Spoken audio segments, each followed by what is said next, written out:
નમસ્કાર વિદ્યાર્થી મિત્રો, હું ડૉક્ટર મહેશ દાફડા. મિત્રો, અત્યારે આપણે ગઈકાલે આર્ટિકલ્સની વાત કરી હતી. આર્ટિકલમાં આર્ટિકલ ક્યાં મૂકવું એના વિશે આપણે 3 વાત કરી હતી. કે આર્ટિકલ છે એ કોઈ પણ નાઉનની આગળ વપરાય છે, એક પણ નાઉનની આગળ જો એડજેક્ટિવ આવતું હોય તો પછી આર્ટિકલ આપણે એડજેક્ટિવની આગળ મૂકીએ છીએ. આ વાત 2. ત્રીજી વાત ગઈકાલે આપણે એ કરી હતી કે ભાઈ કોઈ નાઉન હોય એની આગળ એડજેક્ટિવ હોય, એની આગળ એડવર્બ હોય તો પછી આર્ટિકલ ક્યાં મૂકવું, તો કે ભાઈ તો પછી આપણે આર્ટિકલ છે એ એડવર્બની આગળ મૂકીએ છીએ. ગઈકાલે આપણે આર્ટિકલની અંદર આટલી વસ્તુ આપણે ભણ્યા હતા. મિત્રો, આજે હું તમને જે શીખવાડવા જઈ રહ્યો છું કે આર્ટિકલ એ ક્યાં વાપરવું. આર્ટિકલ એ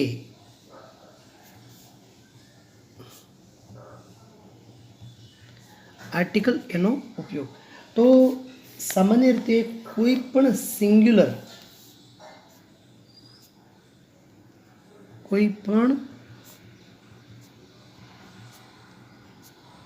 સિંગ્યુલર કાઉન્ટેબલ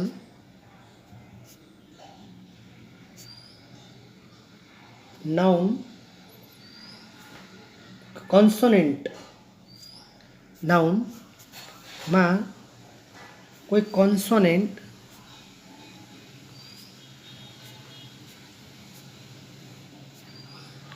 જેને ગુજરાતીમાં આપણે શું કહીએ છીએ, વ્યંજનથી શરૂ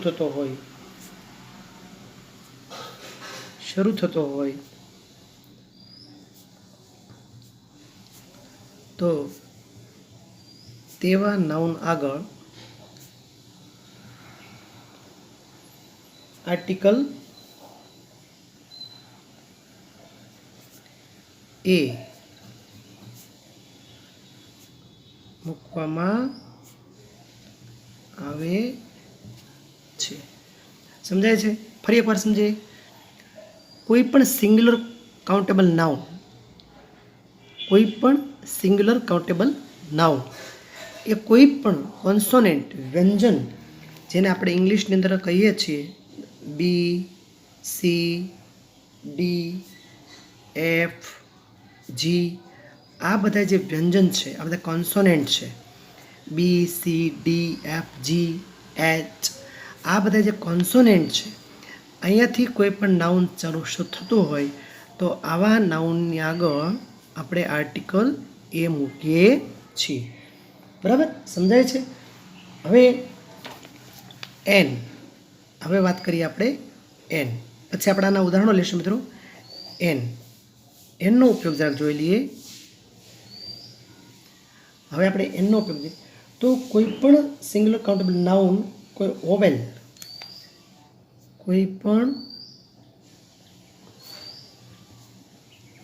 સિંગ્યુલર કાઉન્ટેબલ નાઉન વોવેલ, જેને આપણે ગુજરાતીમાં કહીએ છીએ સ્વરથી શરૂ થતો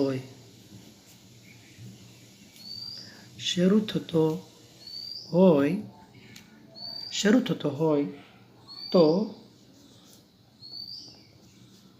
તેવા વોવેલની આગળ તેવા નાઉનની આગળ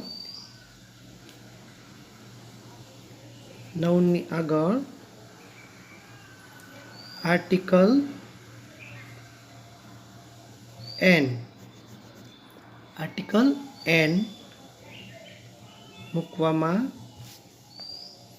આવે છે. મિત્રો, વોવેલ જેવા કે એ, ઈ, આઈ, ઓ અને યુ, આ બધા શું છે મિત્રો? આ બધા વોવેલ યાને કે સ્વર, જેને આપણે ગુજરાતીમાં શું કહીએ છીએ? સ્વર કહીએ છીએ. ફરી એકવાર આપણે સમજી લઈએ. કોઈ પણ પહેલી વસ્તુ સિંગ્યુલર કાઉન્ટેબલ, બરાબર, અને વ્યંજનથી શરૂ થતા અક્ષર, વ્યંજન બી, સી, ડી, એફ, જી, વ્યંજનથી શરૂ થતા અક્ષર બી, સી, ડી, એફ, જી એવા એબીસીડીમાં ટૂંકમાં એ, ઈ, આઈ, ઓ, યુ આ બધા સ્વર છે. આ બધા શું છે? સ્વર. એ ઈ આઈ ઓ યુ. આ સિવાયના કોઈ પણ આલ્ફાબેટથી શરૂ થતો નાઉન એને આગળ આર્ટિકલ એ મૂકવામાં આવે છે.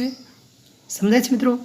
એ ઈ આઈ ઓ યુ એ સિવાયના કોઈ પણ B C D F G H, બરાબર, આવા બધા જે આ બધા વ્યંજન છે એ વ્યંજનના આલ્ફાબેટથી કોઈ પણ શરૂ થતું નાઉન હોય તો એવા નાઉનની આગળ આર્ટિકલ એ મૂકવામાં આવે છે.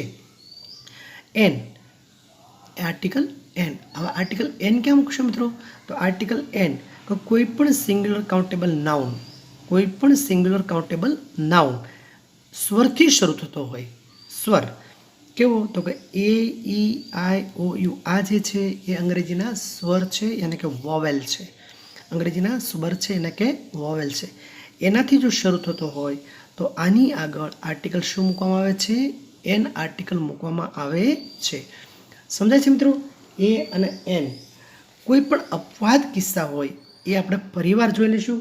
દાખલા તરીકે સિંગ્યુલર કાઉન્ટેબલ એચ હોય, કોઈ અપવાદ હોય જેને આપણે શું કહીશું? અપવાદ. હવે અપવાદમાં શું હોય કે કોઈ પણ નાઉન જેનો